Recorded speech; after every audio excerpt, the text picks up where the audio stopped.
Et on se retrouve dans Face à Michel Onfray sur CNews et sur Europe 1 pour une heure d'échange en toute liberté avec vous. Bonjour Michel. Bonjour Laurence. Ravi de vous retrouver en ce samedi veille du premier tour des élections législatives. Les Français sont inquiets, Michel. Inquiets pour leur avenir, pour l'avenir de leurs enfants, inquiets de ce monde dans lequel ils vont les faire grandir. Comment analyser cette grande peur de nos concitoyens? Est-ce qu'il y a d'autres périodes de notre histoire où un tel sentiment a conduit à des bouleversements? Ou est-ce que l'humanité était condamnée à vivre avec la peur au ventre? La peur est-elle forcément déraisonnable? Voilà quelques questions que nous allons nous poser au cours de cette émission. On évoquera aussi les notions de civilisation et de décivilisation. À la lumière de ces nouveaux faits de société mettant en scène des mineurs, que ce soit ce drame de Courbevoie et le viol d'une petite fille de 12 ans lié à l'antisémitisme, ou encore ce qui s'est passé à Meyzieux, dans le Rhône, où 2 adolescents de 13 ans se sont filmés sur les réseaux sociaux en train de saccager, incendier leur ancienne école primaire. Pourquoi cette volonté de détruire de la part des plus jeunes, d'anéantir les lieux d'apprentissage, du savoir, de l'histoire, de la culture? Est-on face à un phénomène de décivilisation? Et puis, comment naît, vit et meurt une civilisation? Autre thème de débat avec vous, Michel Onfray. Comme lors des élections européennes, vous le savez, nous n'avons pas le droit de parler de la situation politique actuelle, de tel ou tel parti, de tel ou tel élu qui aurait dit des sottises. Ça va peut-être nous faire quelques vacances. On parlera en tout cas, Michel, avec vous, des institutions de la Ve République telles qu'elles ont été pensées par ses pères fondateurs, le général de Gaulle et Michel Debré. Sont-elles à toute épreuve? Peuvent-elles résister à tous les changements? C'est ce que l'on verra. Et puis un petit coup d'œil aussi à ce qui se passe aux États-Unis avec ce premier débat entre Donald Trump et Joe Biden, diffusé à la télévision, un spectacle assez inquiétant à certains titres. On en parlera à la lumière de ce que disait le philosophe Alexis de Tocqueville. Il faut une science politique nouvelle à un monde tout nouveau. Là, on est un tout petit peu dans l'ancien monde. Voilà pour le sommaire. Ça vous va, Michel? Parfait. On y va. Alors, on commence par cette grande inquiétude des Français. 61% d'entre eux se disent inquiets de ce qui peut se passer dans les prochains jours. Est-ce que c'est normal dans ces périodes de bouleversement à vos yeux? Oui, d'ailleurs, je pense que tout le monde instrumentalise un peu la violence. Certains en disant il faut qu'elle soit, d'autres en disant il faut qu'elle n'existe pas, qu'elle n'existe plus. Mais donc on en fait le centre de, je ne vais pas dire du monde, mais enfin presque, c'est quand même le moteur du monde, la violence. Nous sommes des animaux, nous sommes restés des animaux. On n'a pas tiré toutes les leçons de ce que Darwin nous dit dans la filiation de l'homme, dans l'origine des espèces, mais la filiation de l'homme, on est des animaux de territoire. Et ça ne cessera d'être le cas. Donc il y a effectivement des guerres, il y a de la violence, il y a de la méchanceté, c'est ainsi que ça fonctionne. Et il est plus facile d'en appeler à la déraison des gens, à leurs bêtises, à leurs passions, à ce que Spinoza appelait les passions tristes, la haine, la jalousie, l'envie, la méchanceté, etc., que d'en appeler à la raison. La raison, il faut qu'elle soit constituée. On ne devient pas un être raisonnable. Enfin, on ne naît pas raisonnable, on le devient. On le devient, voilà. On le devient parce qu'on aura été éduqué par une époque, par une civilisation, par un milieu, par des parents, par des instituteurs, des institutrices, des professeurs, des enseignants, des prêtres ou des religieux qui vous accompagnent. Quand il n'y a plus ce travail de civilisation, c'est-à-dire de construction d'une stature debout, c'est-à-dire vivre debout, c'est quand même merveilleux. Il y a tellement de gens qui rampent aujourd'hui et qui sont dans la réputation en permanence. Si on n'est pas éduqué, on est un serpent. Alors, on va parler de ça à la lumière de ce qui se passe pour les mineurs. Mais d'abord, j'aimerais qu'on écoute les Français. On les a interrogés à Tulle, en Corrèze, sur leurs préoccupations. Quelles sont vos préoccupations? Écoutez les réponses. Le pouvoir d'achat des gens en premier, vous savez, là, les retraités, on a des petites retraites, on serre des fois la ceinture sur pas mal de choses pour pouvoir vivre. Il y a ça, et puis la guerre partout comme il y a, mais ça, c'est l'éternel problème. Après, pouvoir d'achat, effectivement, la sécurité. Après, la guerre, de toute façon, ça va de soi. Mais c'est surtout ça, ouais. Ça serait bien que ça change, que le français soit un peu valorisé. Plus de personnel dans l'éducation nationale et dans le domaine de la médecine, dans les hôpitaux et tout ça. Principalement le pouvoir d'achat, évidemment, comme tout le monde. Un petit peu, je ne suis pas d'accord avec vous. On est oublié, on n'existe plus. Les retraités à l'heure actuelle n'existent plus. On vit comme on peut vivre, mais c'est tout. L'emploi, les salaires, les gens y galèrent. Je pense qu'il y a quand même un gros fossé entre la vie quotidienne et les lois qui sont votées à Paris. Voilà pour ce que disent les Français interrogés à Tulle. Michel Onfray, on est oubliés. Moi, ça m'a frappé ce que dit cette dame. Il y a vraiment ce sentiment pour les Français d'être oubliés, d'être déclassés, d'être à l'écart de cette société mondialisée, globalisée, dans laquelle la consommation est l'ultime acte important de la vie, Michel.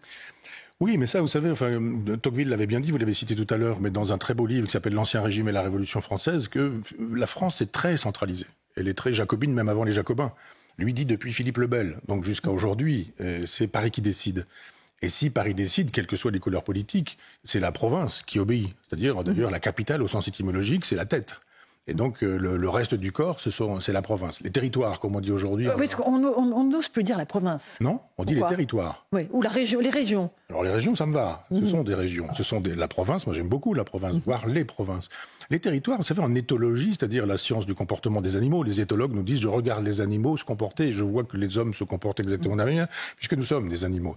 L'éthologie parle de territoire. C'est terrible. Ça veut dire que nous sommes des animaux, quoi. Et le territoire, ça suppose que des animaux puissent, dans trois endroits, parce que deux endroits, ça fait une ligne, et 3 endroits, ça fait un espace, vous balisez avec des matières fécales, l'urine, etc. Vous dites, ça, c'est chez moi. C'est mon territoire. Et l'idée qu'il y aurait Paris, qui serait la crème de l'intelligence, de la raison, etc., et du bon goût, et puis les territoires, c'est-à-dire les animaux dans lesquels les provinciaux ont mis leur matière fécale pour dire ça c'est chez nous, quoi. Il y aurait des Berrichons, il y aurait des Normands, il y aurait des Savoyards, il y aurait des Corses, il y aurait etc. Je trouve ça très méprisant. Alors je ne sais pas si les technocrates ont fait ce genre de choix à dessein, ou si c'est simplement une espèce d'inconscient collectif qui fait la loi, mais nous ne sommes pas des animaux de territoire, ou alors tout le monde l'est. Et à Paris aussi, on a des territoires. Alors, parlons du territoire parisien si on veut. Mais il y a la capitale et les provinces, et cette idée que la décision, elle est prise à Paris, mais enfin elle peut être aussi prise à Bruxelles et passer par Paris. Pour arriver dans les campagnes, je pense qu'il y a un tas de gens, ce que disent ces personnes-là, qui disent, mais on n'en peut plus.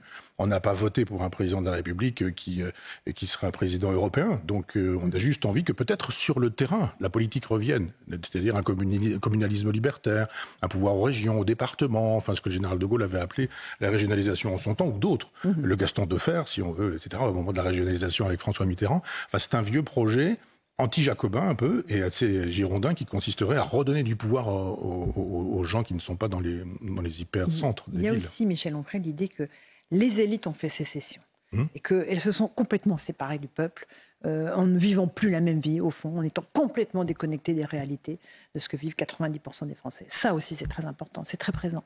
Oui, mais ça aussi, il y a eu un travail très important fait par Pierre Bourdieu, formation philosophique, mais sociologue surtout, et qui faisait la sociologie de la reproduction des élites.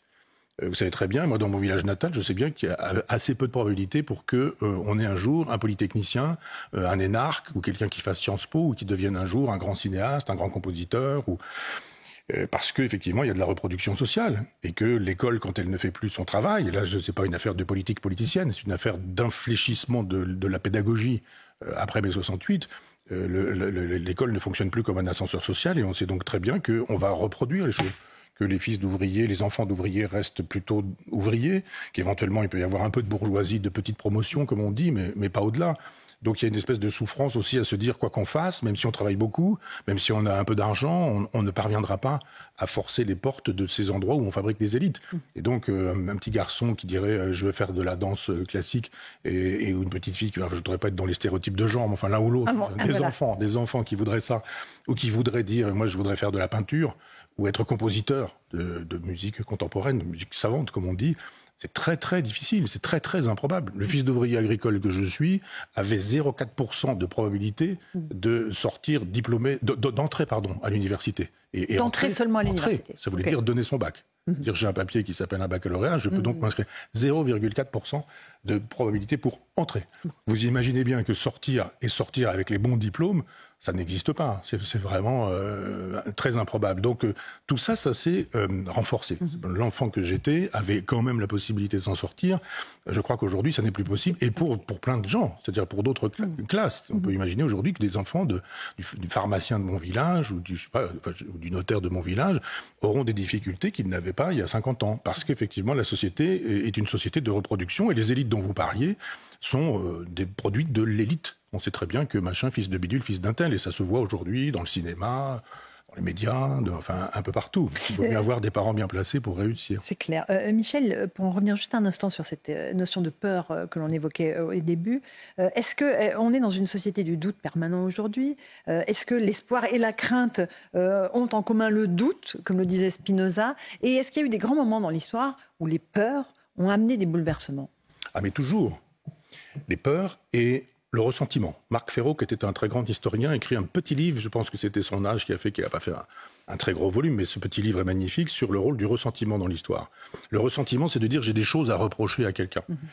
Et quand on est dans la misère et dans la pauvreté, c'est facile de trouver des boucs émissaires. Les riches, les bourgeois, l'aristocratie, le clergé. Avant la Révolution française, ça peut être aujourd'hui d'autres catégories sociales. On ne va pas faire référence au quotidien, mais on sait très bien que c'est facile de trouver un bouc émissaire. D'un point de vue racial, d'un point de vue ethnique, d'un point de vue politique, d'un point de vue social ou sociologique. Oui, et on dit à ce moment-là, tous les problèmes viennent d'ici. À ce moment-là, c'est la haine qui fait la loi. Donc évidemment, une passion triste, la passion triste par excellence. Et puis le ressentiment du genre, oui, mais vos ancêtres, dans le passé, ont dit que, ont fait que, sont responsables du fait que, etc., etc. Et on dit, vous allez payer des factures anciennes. Si on vous dit, votre arrière-grand-père a laissé une facture qu'on vous demande aujourd'hui d'honorer, vous allez dire, excusez-moi, mais c'était mon arrière-grand-père, je ne suis pas du tout au courant, etc. Aujourd'hui, ça fonctionne très bien. C'est-à-dire que c'est difficile aujourd'hui de pouvoir être serein sur le terrain rationnel, d'autant que dans les écoles, on n'apprend plus la raison. C'est-à-dire que jadis, on nous apprenait Descartes, le doute, l'idée qu'on doit commencer une réflexion par le doute, en disant je doute pour être sûr de ce que je penserai par la suite. Puis après avoir douté, je me dis mais je peux pas douter de mon doute au moins. Oui, donc thèse, antithèse, synthèse. Voilà, le fameux je pense donc je suis de Descartes. Et on disait jadis Descartes c'est la France, et on pensait que c'était même le rationalisme français par excellence. Alors, c'est pas forcément vrai, mais enfin, on n'est pas là pour démonter ce lieu commun. Toujours est-il que la France passe pour un peuple cartésien, c'est-à-dire pour un peuple qui met la passion à la distance. Et puis, le grand malheur, c'est Rousseau au XVIIIe siècle, qui, lui, met la passion au centre de tout. C'est-à-dire qu'on parlait tout à l'heure du péché originel, d'une certaine manière, ou du mal radical. Il y a un moment donné où le christianisme dit il y a un mal radical, c'est le péché originel. Donc, on invente... D'un point de vue mythologique, je peux être insultant, mais enfin, le jardin d'Éden, l'arbre de vie, l'arbre de la connaissance, et puis le serpent, et puis le mal, et puis le péché originel, et puis etc. C'est une façon très poétique de raconter une chose que, par la suite, on nommera, je pense à Kant, au XVIIIe siècle, le mal radical. Et lui, il dit, l'homme est fait d'un bois courbe, et dans ce bois courbe, on ne peut pas tailler une baguette bien droite. Et il y a Rousseau qui arrive et qui dit, mais finalement, le péché originel, il est pas dans l'homme. L'homme est naturellement bon, nous dit-il. Il est dans la propriété. C'est-à-dire que dès qu'un homme a commencé à dire « ceci est à moi », dit-il, Rousseau, dans le discours sur l'origine de l'inégalité parmi les hommes, il dit « dès qu'un homme a commencé à enclore sa maison et a dit « ceci est à moi », ça a été le début de la fin, et ça, c'est le péché originel, c'est la propriété. Vous voyez bien que on n'a pas le droit d'en parler, mais ceux qui pensent que si on change la propriété, les modalités de la propriété, on changera la nature humaine, sont des gens qui ne pensent pas du tout comme le christianisme. D'autant que moi, j'aurais dit à Rousseau, écoutez, qu'est-ce qui fait que certains ont construit des maisons, que d'autres n'en ont pas construit, exactement, que certains veulent s'approprier les maisons de ceux qui en ont construit, et que d'un seul coup, on ait besoin de mettre du barbelé ou de la clôture. Donc je répondrai à Rousseau que le problème, c'est pas la propriété, c'est ce qui fait que certains ont travaillé, ont généré une propriété, et que d'autres qui n'ont pas travaillé ont désiré s'approprier la propriété de l'autre. Donc ça, c'est un peu la théorie qui fait la loi désormais, c'est-à-dire une espèce de théorie post-révolution française. Je rappelle à nos auditeurs qui le savent probablement, mais que Rousseau n'a pas connu la Révolution française. C'est 1762 pour ces textes-là et 1789 pour la Révolution française. Mais cette idée qu'on pourrait changer la nature humaine uniquement en changeant la société, c'est un péché mortel dans nos civilisations d'aujourd'hui. On est face à Michel Onfray sur CNews et sur Europe 1. Michel, on va parler de notions qu'on a déjà commencé à aborder, civilisation et décivilisation, notamment à la lumière de ces faits divers, faits de société, moi je souhaite dire.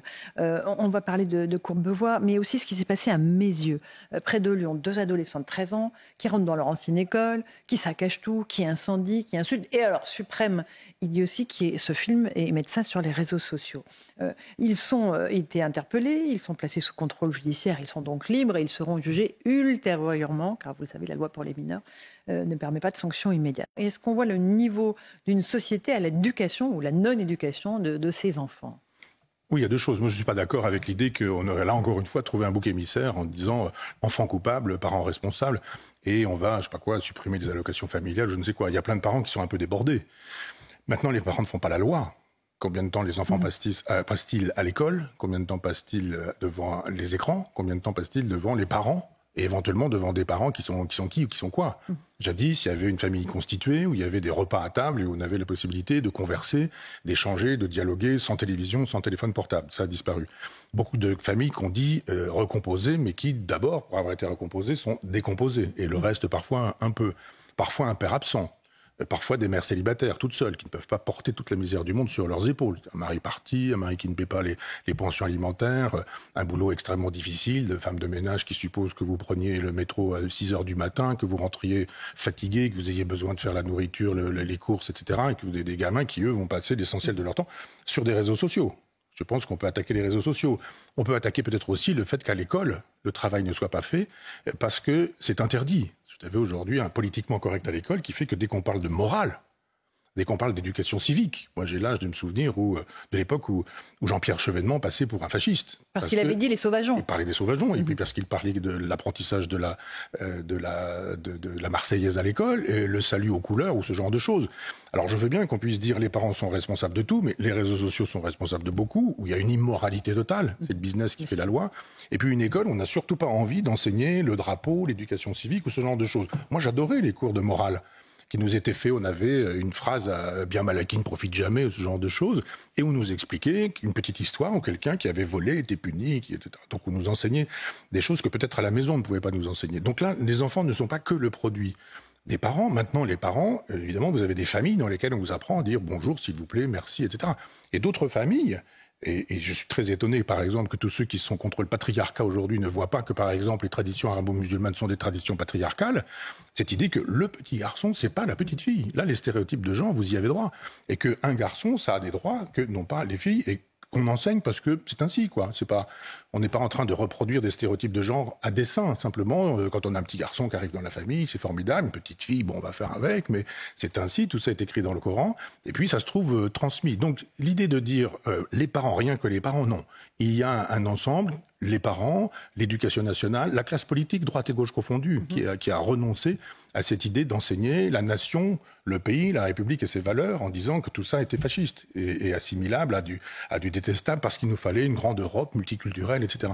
Et je pense qu'il y a des parents qui sont un peu perdus. Puis il y a des parents qui ne savent pas ce qui se passe quand ils ont le dos tourné. Et puis il y a des parents qui font semblant de ne pas comprendre parce que le soir, il y a un billet de 100 € sur la table et que c'est facile d'aller faire les courses avec un billet de 100 € et on ne va pas demander à son fils comment il a obtenu ça. Oui, ça, absolument. Il y a aussi la question de l'antisémitisme qui était très présente pendant ces derniers mois, depuis le 7 octobre, évidemment. J'aimerais qu'on écoute Muriel Waknin-Melki, qui est l'une des avocates de cette petite fille de 12 ans de Courbevoie dont on a parlé, qui a été violée pour des motifs antisémites. Son petit ami l'a attirée dans un guet-apens avec 2 autres garçons, au motif qu'elle lui aurait menti sur le fait qu'elle était juive. On va écouter ce que dit son avocate sur le grand courage de cette petite fille de 12 ans qui a osé témoigner, raconter et dire la vérité. Lorsqu'elle est réveillée, elle a des flashbacks, elle revit les scènes de viol et de violence qui lui ont été infligées. Et lorsqu'elle essaye de dormir et qu'elle parvient à dormir, elle est réveillée par des cauchemars. Donc pour l'instant, elle est plongée dans un monde de cauchemars, véritablement, dont elle n'a pas réussi encore à se sortir. Elle est très courageuse. Vraiment très courageuse. Vous avez échangé avec elle, j'imagine? Oui, bien vous avez sûr. Parlé avec elle. Je l'ai reçue avec mon confrère Audi Bloch à 2 reprises longuement au cabinet. Elle est touchante, elle a une forme de timidité qui est bien normale, mais pourtant elle a été en mesure de nous expliquer dans les détails ce qui lui était arrivé. Voilà pour ce que dit Muriel Waknin-Melki, qui est l'avocate de cette petite fille. Il y a un niveau de barbarie de la part des adolescents qui a jamais été atteint, qui a été déjà atteint comme cela pour vous au fil des siècles, Michel? Oui. Si on fait de l'histoire, hélas, c'est l'histoire du monde. C'est l'histoire de la civilisation qui est plus intéressante. Mais moi, le petit garçon que j'étais a connu les cours de catéchisme où on disait que Jésus, on avait un grand Jésus là dans l'église où les cours se faisaient, était juif. Et que c'était un juif qui, etc. On nous racontait l'histoire. Bon. Et puis, mon père, qui était né en 21 et qui avait connu l'occupation et puis la libération dans notre village natal, nous parlait de la Shoah, d'Hitler, du nazisme, etc. Ma mère, un jour, lui avait offert une chemise noire. Il dit, moi, je ne porterai jamais de ma vie une chemise noire. C'était les chemises noires des fascistes, donc pas question. C'est-à-dire qu'aussi bien à l'école que chez les parents ou à l'église, on vous enseignait à respecter les juifs. Aujourd'hui, on vous enseigne le contraire. On dit la plupart du temps que les Juifs c'est Israël c'est l'argent c'est le capital, que ce sont des colons, etc., etc. Et puis, si vous n'enseignez pas ça, vous laissez la chose être enseignée parce que vous ne voulez pas avoir d'ennui. Si vous commencez à dire, moi j'ai eu une discussion l'autre jour avec quelqu'un, je ne veux pas qu'on reconnaisse cette personne, mais qui me disait que son mari était enseignant, avec un nom à consonance juive, n'étant pas lui-même juif, qui avait dit, dans son cours de français, qu'il fallait enseigner la Bible, la Torah du moins, la Bible et le Coran exactement de la même manière, en disant que c'était des textes historiques. Une jeune fille est allée voir son père en disant que le professeur avait dit ça. Il s'est fait convoquer par le proviseur qui lui a intimé l'ordre de ne pas dire que la Bible était un livre, que le Coran était un livre comme la Bible et comme la Torah, qu'il fallait les lire comme Homère ou Échille ou Sophocle ou qui l'on voudra, qui sont des textes pas forcément contemporains, mais qui relèvent de l'Antiquité. C'est-à-dire que d'un seul coup, vous dites qu'on ne peut pas faire un travail critique sur les textes ou sur les religions sans être soi-même... On peut dire, après tout, moi je suis catholique, je suis musulman, je suis protestant, je suis peu importe, mais faire un travail laïque. En disant, j'ouvre un texte, je lis ceci et je dis cela. Et donc, évidemment, il faut dire là que l'antisémitisme n'existe pas. Ou alors, du côté d'une extrême droite fantasmée, en nous disant, de toute façon, c'est dans les gènes des gens, dans les années 30, l'extrême droite égale antisémitisme. C'est vrai. C'est plus le cas. Je suis en train de faire un travail sur les philosophes du XXe siècle, mais c'est sidérant de voir Simone de Beauvoir, de voir Jean-Paul Sartre, de voir Gilles Deleuze, de voir Roger Garaudy, communiste, qui va finir par être négationniste et encensé par l'Iran, par exemple, ou d'autres, Jean Genet, toute l'intelligentsia de gauche qui n'aime pas les Juifs, qui n'aime pas Israël. Donc si vous avez une espèce de pression comme ça, de la gauche culturelle, je dirais, et de l'éducation nationale, où la gauche culturelle est assez bien représentée, on vous enseigne qu'il ne faut pas toucher à ces choses-là, à cet explosif, et de dire non, ne cherchez pas la dangerosité de l'antisémitisme aujourd'hui à gauche, cherchez-le dans un passé où il a effectivement existé. Pétain était de droite et antisémite, Hitler était de droite et antisémite, on est d'accord, et d'autres l'ont été qui étaient d'extrême droite et antisémite, c'est vrai. Mais l'histoire a bougé. Or, on n'enseigne plus l'histoire. Exactement comme je vous disais tout à l'heure, que dans les familles, on n'enseigne plus rien, que dans les écoles, on n'enseigne plus rien, du moins pas grand-chose ou pas grand-chose de très utile sur ces sujets-là. Ce ne sont pas non plus les réseaux sociaux qui vont vous apprendre ce qu'il faut savoir sur ce sujet-là. La plupart du temps, ce sont les copains qui vous envoient sur des sites où on vous fait l'éloge du conspirationnisme, etc., du négationnisme. Le négationnisme s'est jamais aussi bien porté depuis que les réseaux sociaux existent. Michel Onfray, on fait une petite pause. On se retrouve pour la seconde partie de l'émission dans un instant. On continuera à parler un instant de civilisation, comment naît et surtout meurt une civilisation. Est-ce que la nôtre est menacée? La réponse d'en face à Michel Onfray. À tout de suite. On se retrouve pour la seconde partie de Face à Michel Onfray. Michel, on a beaucoup parlé de civilisation. Comment ça meurt une civilisation? Et est-ce que la nôtre, la civilisation occidentale, est menacée? Oui, je pense qu'elle est en train de mourir. D'abord, je pense qu'il n'y a que du vivant partout. C'est-à-dire que des planètes, voire des univers, au ciron, comme on disait chez Pascal, c'est-à-dire la plus petite bestiole qu'on connaissait à l'époque, ou la paramécie, on a appris ça théoriquement au collège, ce sont les mêmes lois qui fonctionnent. C'est-à-dire qu'il y a naissance, croissance, décroissance, vieillesse, disparition. Et Goethe a raconté tout ça dans un très beau livre sur les fleurs, sur les plantes, en expliquant que, je dirais, du gland jusqu'au chêne, en passant même par la symbolique du chêne, c'est-à-dire la porte, le bois, etc., il y a toute une symbolique et on se dit, mais les civilisations obéissent exactement aux mêmes lois. C'est-à-dire naissance, croissance, disparition, etc. De la même manière que vous avez des enfants qui meurent à la naissance, vous avez hélas des enfants qui ont des cancers à 15 ans et qui meurent, vous avez des gens qui vivent en mauvais état à 60 ans, d'autres qui sont en pleine forme à 100 ans, vous avez des gens qui vont jusqu'à 100 ans. Les civilisations, ça fonctionne comme ça. C'est-à-dire qu'on ne peut pas dire la civilisation, c'est 1000 ans. Non, Hitler a voulu ça pour le Troisième Reich, mais on ne décide pas d'une civilisation qu'elle durera 1000 ans. Simplement, il y a eu... La nôtre, elle est où? Elle est à maturation? Non, elle est à sa fin. Elle est à sa fin, je pense. D'accord, okay. Il y a un livre qui s'appelle Décadence et qui montre qu'il y a une espèce de croissance jusqu'à un moment donné où vous croyez en Dieu comme une évidence. Si vous parlez des anges, comme si vous parliez de votre voisin, vous parlez de la Sainte Vierge et de Joseph, comme si vous parliez de votre père ou de votre mère. Et puis, on n'a pas besoin de faire des démonstrations. On y croit, voilà. C'est tout l'art roman, si vous voulez. Très sobre, très simple, avec quelques ouvertures et la lumière qui entre, quoi. C'est-à-dire la lumière descend parce que c'est l'évidence. Et puis, avec l'art gothique, il faut à un moment donné que vous fabriquiez des espèces de flammes. C'est tout ce qui fait l'architecture gothique. Et cette flamme, elle s'en va chercher un peu la lumière. Ça veut dire que déjà, la lumière ne tombe plus toute seule, il faut aller la chercher. Et puis après... commencez à mettre des vitraux. Et alors, les vitraux, ils vont être très jolis. Vous avez des bleus, vous avez des rouges, puis la lumière qui descend, vous avez des couleurs chatoyantes sur le sol, etc. Et puis, à un moment donné, on s'aperçoit qu'il y a autre chose que le christianisme. On ne dit pas que c'est mieux, mais on dit, moi, vous pouvez aller voir Lucrèce, vous pouvez aller voir en philosophie, vous pouvez aller voir Vitruve pour l'architecture, vous pouvez aller voir Columel, par exemple, pour l'agriculture, vous pouvez aller voir Sénèque pour la philosophie, etc. Et on vous dit, vous avez vu, il y avait un monde avant le christianisme. Et la Renaissance, c'est ça. Le début de la Renaissance... c'est-à-dire après le gothique, mais je veux dire, la Renaissance, c'est de dire Jésus ne se suffit plus, Dieu ne se suffit plus, la religion ne suffit plus. Et à partir de ce moment-là, le verre est dans le fruit. Donc ça commence à descendre. Et on a Descartes, plus besoin de Dieu, faisons l'économie de Dieu. Il existe bien sûr, mais allons voir ce que nous pouvons faire par nous-mêmes. Et puis un Rousseau qui nous dit on n'a plus besoin de tout ça, il faut un Dieu qui, lui, n'a rien à voir avec la religion, et un Robespierre qui nous dit une religion civile, ce sera formidable, et là, il n'y a plus de sacré. Donc, il y a un moment donné où tout ça disparaît, et aujourd'hui, on est à peu près à l'époque de Saint-Augustin. c'est-à-dire 5e siècle, enfin dans ces eaux-là, un peu avant, un peu après Saint-Augustin, mais je veux dire 3e, 4e, 5e, 6e, où l'Empire s'effondre, où l'Empire païen. Et alors évidemment, la chute de l'Empire romain, vous avez 250 thèses pour nous expliquer pourquoi ça a chuté.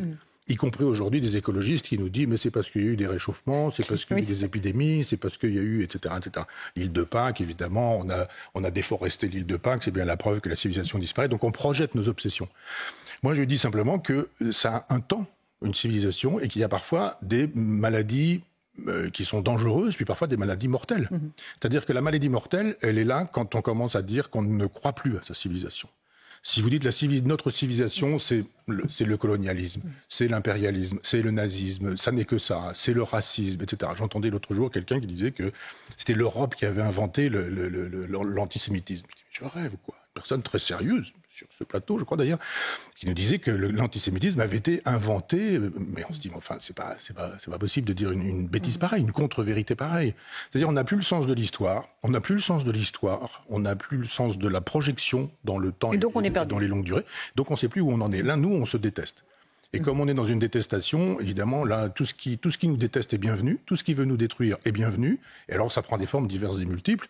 Et aujourd'hui, un certain nombre d'individus célèbrent tout ce qui détruit cette civilisation en disant « mais passons à autre chose, il nous faut en finir avec cette vieille civilisation ». Alors, qu'est-ce qui tient encore debout, Michel Onfray ? Dans nos civilisations, il y a quand même les institutions qui tiennent debout.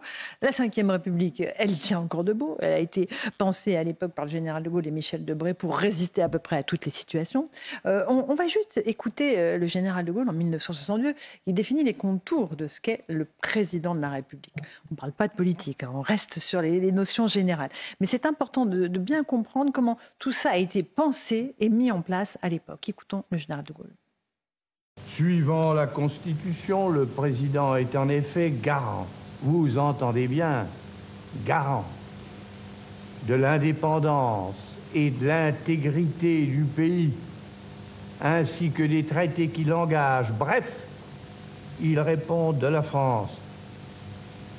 D'autre part, il lui appartient d'assurer la continuité de l'État et le fonctionnement des pouvoirs. Bref, il répond de la République, puisqu'en vertu de la Constitution, il négocie et conclut les traités, puisqu'il est le chef des armées, puisqu'il préside à la défense. Voilà pour ce que disait le général de Gaulle en 1962. Dans un avenir proche, mettons, quelques décennies, ça existera encore, ce type de raisonnement, cette république, cette verticalité dans le pouvoir ou pas, Michel Onfray ? D'abord, il faut dire qu'elle est morte, cette constitution de 58, et depuis longtemps. C'est-à-dire les gens qui nous disent il y a une espèce de constitution qui serait un peu platonicienne, c'est-à-dire dans un ciel des idées, vous auriez une constitution. C'est pas vrai. La constitution, elle est écrite et elle est modifiée, retoquée, bricolée, on enlève ceci, on enlève cela, etc., etc. Et on a enlevé l'essentiel de ce qui faisait l'esprit de la Ve République. Le général de Gaulle avait l'esprit de rassemblement. Il disait il y a une France de droite, il y a une France de gauche. Il dit la droite a raison, mais la gauche aussi. Il faut les deux. On ne peut pas avoir une France hémiplégique. Il y a eu des royalistes, il y a eu des monarchistes. Il faut les deux. Donc il faut qu'on trouve quelque chose qui permette une synthèse. Je pourrais partir longtemps sur tous les sujets, que ce soit la régionalisation, que ce soit la participation. Il y a une théorie de la synthèse chez le général de Gaulle. Mais restons sur cette question de l'esprit des institutions de la Ve République. Il dit il nous faut un roi et une république. Comment on peut faire ? Chez nous, c'est le roi ou la république ou le roi, mais pas les deux. Lui, il dit il faut un roi, c'est moi. C'est pas moi, enfin, c'est moi le chef de l'État, mais en 62, pas en 58, en 62, il dit élection au suffrage universel direct qui permet aux hommes et aux femmes de choisir un homme, et il dit une présidentielle, c'est la rencontre entre un homme et un peuple. Et il dit, ça c'est la partie royauté. S'il n'y a que ça, c'est pas défendable, c'est une royauté, on n'a pas fait la République pour faire revenir la royauté. Et il dit, il faut aussi la République. La République, c'est quoi ? C'est le peuple qui fait la loi. C'est le peuple qui décide. La démocratie, c'est le pouvoir du peuple, par le peuple, pour le peuple. Le chef de l'État n'est pas là pour assujettir le peuple, mais pour obéir au peuple qui lui dit, par des élections, quelles qu'elles soient, c'est-à-dire communales, mais législatives, mais référendaires, le peuple dit au chef d'État, on veut pas. Et le chef d'État dit, vous avez voulu, donc je fais ce que vous voulez. Le général de Gaulle n'a jamais imaginé que la cohabitation puisse être possible ou pensable. Ce n'était pas dans son entendement. C'est-à-dire, vous avez perdu le contact avec le peuple, vous en allez, vous démissionnez. C'est ce qu'il a fait d'ailleurs. C'est ce qu'il a fait. C'est ce que n'ont pas fait Mitterrand, c'est ce que n'ont pas fait Chirac, c'est ce qui fait que la démonstration est faite que déjà la Ve République s'en est pris un coup dans la figure. Alors ils disent, mais il n'y a rien dans la Constitution qui l'interdit. C'est vrai. Mais il y a une conférence de presse, je crois qu'elle est de 62, mais il faudrait vérifier, une conférence de presse où il dit qu'il est impensable qu'il y ait un pouvoir à deux têtes, un pouvoir bicéphale. C'est ce que ça veut dire. Il est impossible que le chef de l'État et le Premier ministre ne soient pas de la même couleur politique. De sorte que, dans l'esprit du général de Gaulle, parce qu'il y a un esprit de la Ve République, dans l'esprit du général de Gaulle, on se présente à un référendum, on se présente à des élections, on les perd, on démissionne, on remet son mandat en jeu, et si on est réélu, on est réélu. Il le fait en 68, il dissout l'Assemblée nationale, il est réélu triomphalement. Il aurait pu se dire, ça me va, ça va me suffire. Et lui, il dit, non, ça a été les élections de la trouille. Ils ont eu peur, je veux qu'ils me redonnent confiance. Donc, référendum. Et là, il dit, je veux un référendum pour qu'on puisse, de façon publicitaire, me redonner ce pouvoir. Que la République redonne à son chef un pouvoir que le chef dit, je vous le rendrai le jour où vous me direz, à l'heure même, où vous me direz que vous n'en voulez plus. Et c'est ainsi que ça se passe, chacun le sait, et il dit, j'ai perdu, je m'en vais. Giscard d'Estaing avait inventé le principe de la cohabitation, puisqu'il imaginait, il avait gardé l'Assemblée nationale parce qu'il pensait qu'il perdrait l'Assemblée nationale. Il s'est dit, je suis élu avec peu de voix, Mitterrand est pas loin derrière. Si Mitterrand gagne les législatives, il faudra que je cohabite. Et lui, il avait dit, d'ailleurs, j'irai à Versailles. Déjà, tout était dit. Et puis, il a gagné les élections. Mais c'est ensuite Mitterrand et Chirac qui ont gardé ce principe de la cohabitation, qui évidemment n'est pas gaulliste. N'est pas gaulliste non plus le fait qu'on passe du septennat au quinquennat. Le septennat permettait des élections intermédiaires qui permettaient de dire, vous n'en prendrez pas pour 7 ans, vous en prendrez pour 7 ans si à plusieurs reprises vous me dites que vous en voulez bien encore jusqu'à 7 ans. C'est-à-dire chez le général de Gaulle, c'est le peuple qui fait la loi. Et comme le peuple doit avoir une voix, une incarnation, un cerveau, on ne peut pas non plus dire on va faire une espèce de consultation électorale pour savoir quelle relation la France doit entretenir avec le Laos, par exemple. Je ne suis pas sûr que les Français soient forcément très au courant. Et là, il dit vous me faites confiance, je mène une politique, etc. Et cet esprit-là, il est mort depuis qu'en 1992, on a abandonné notre souveraineté. Traité de Maastricht, alors là, c'est fini. C'est-à-dire quand on a des gens qui nous disent la Ve République, etc., mais elle n'existe plus, dans la mesure où nous avons renoncé à notre souveraineté. Ça veut dire que c'est un chiffon de papier, la Constitution de 58. Et que les gens qui aujourd'hui sont enfin, je ne sais pas si on a le droit de le dire, mais je dis, de tout ce qui est Conseil constitutionnel est en train de statuer sur des bouts de papier qui sont taillés ou coupés. Je ne sais pas si on a le droit de dire ce genre de choses. Enfin, je n'attaque personne, mais je dis simplement que la Constitution étant devenue ce qu'elle est devenue, moi je pense qu'il faudrait revenir à ce qu'elle était en 58 pour qu'on puisse dire qu'elle est évidemment encore efficace. On est dans Face à Michel Onfray sur CNews et Europe 1. Michel, qu'est-ce qu'il pourrait y avoir après la République si on se projette dans des dizaines d'années dans le futur? Un gouvernement mondial, c'est quelque chose qui est envisageable ou pas selon vous? Mais il y a des gens qui y songent depuis très longtemps.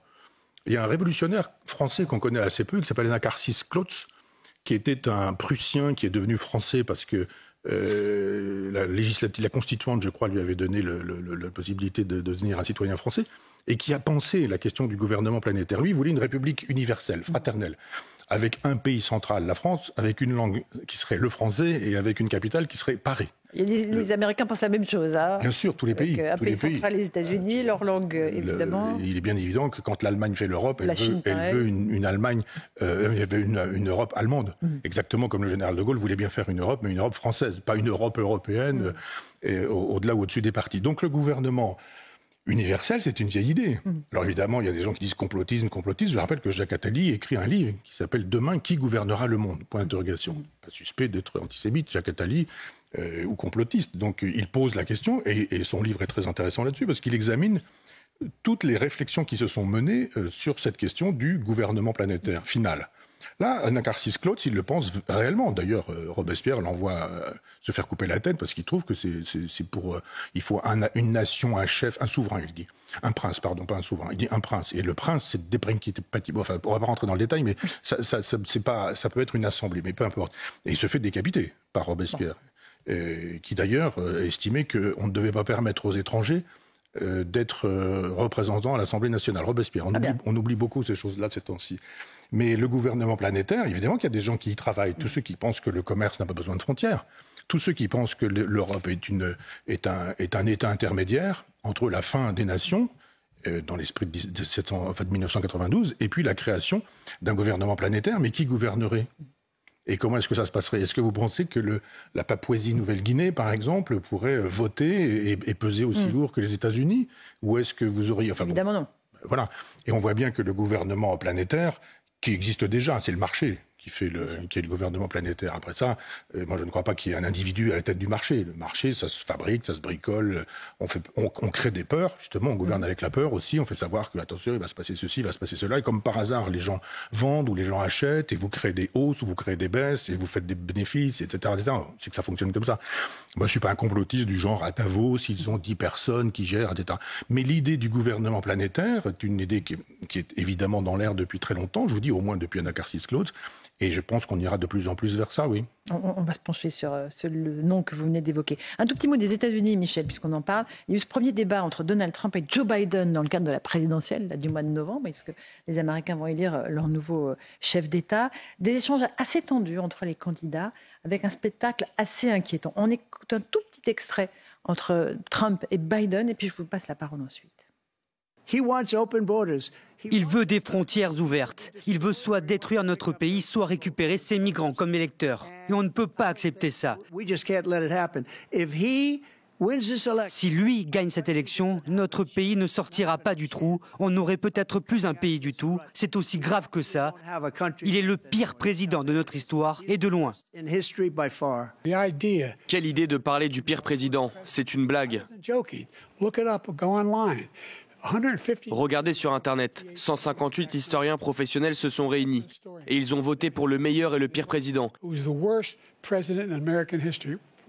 Et c'est lui qui était le pire de l'histoire américaine, c'est un fait.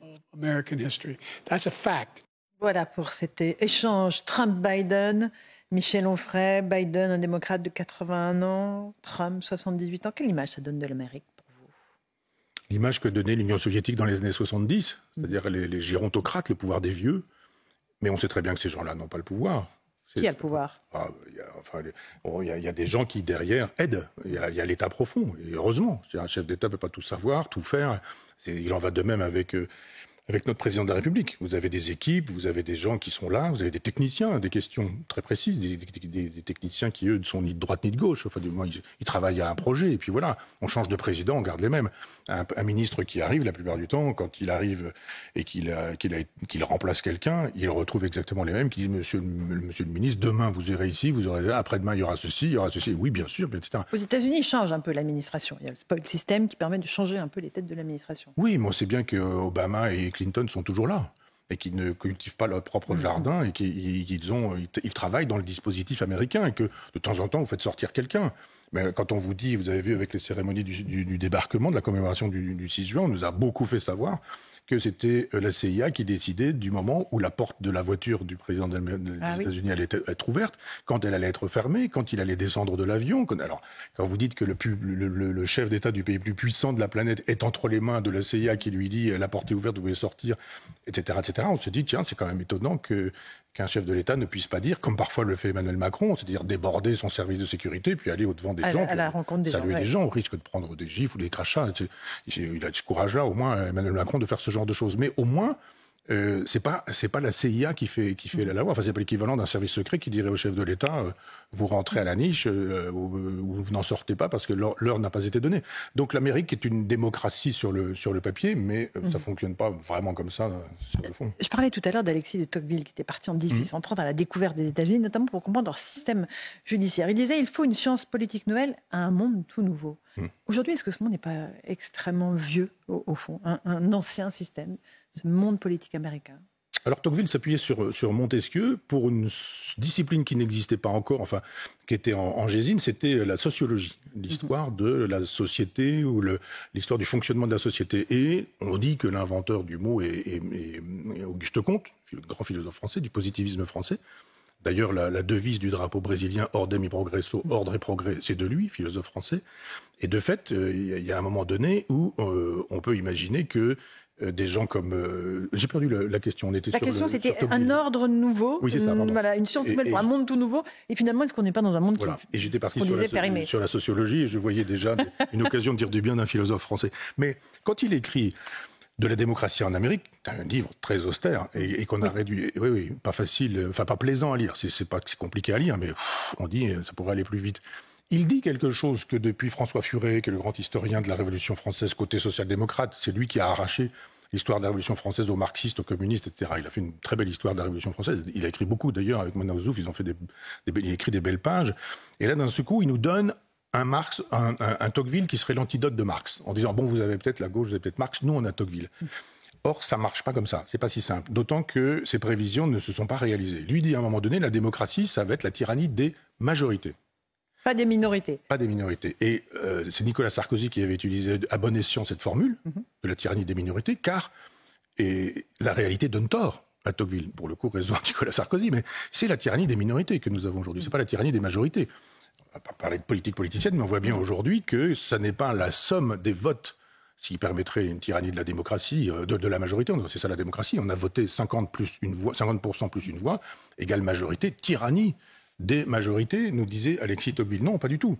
C'est-à-dire que la majorité, aujourd'hui, peut toujours aller se faire voir si les minorités ont décidé que la majorité n'aura pas la voix au chapitre. Non. Et qu'on peut utiliser d'autres formules. Donc Tocqueville, pour moi, est nul et non avenu. Il a dit des choses intéressantes. Bon. Plus ses souvenirs. Moi, j'invite à lire les souvenirs de Tocqueville, superbement écrit d'ailleurs. Puis c'est lui qui est à l'origine du train que je vais prendre tout à l'heure entre Paris-Grandville, entre Paris et Cherbourg, puisqu'il était député de la Manche, comme vous savez. Très bien, donc c'est grâce à lui. Oui. Mais j'ai parlé tout à l'heure de l'Ancien Régime et la Révolution française. Pour moi, c'est la grande œuvre de Tocqueville. C'est pas tant de la démocratie en Amérique, dont on a vu qu'une partie des thèses est caduque, que ce livre-là qui nous permettrait d'envisager une France girondine. On va terminer sur quelque chose sur lequel vous avez attiré mon attention. Michel Onfray, en Corée du Sud, un petit robot qui aidait les habitants de la municipalité de Gumi, dans le centre du pays, s'est jeté du haut d'un escalier.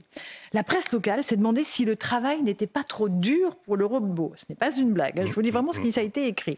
Une enquête a été ouverte. Il était l'un des nôtres à déplorer un fonctionnaire. Il travaillait de 6h à 18h, de 9h à 18h, et avait sa carte de fonctionnaire. On n'est pas dans un film de science-fiction. C'est ce que j'ai cru. Donc les androïdes sont des êtres à part entière ? Ah oui, quand je fais ma petite revue de presse tous les matins, là, je suis tombé sur cette information, je me suis dit, fake news, plaisanterie, ou je ne sais quoi. Science-fiction. Et en fait, pas du tout. Alors j'ai trouvé très peu d'informations. Vraiment, j'ai cherché autour. La Corée du Sud, possède le plus grand nombre de robots au monde. Oui.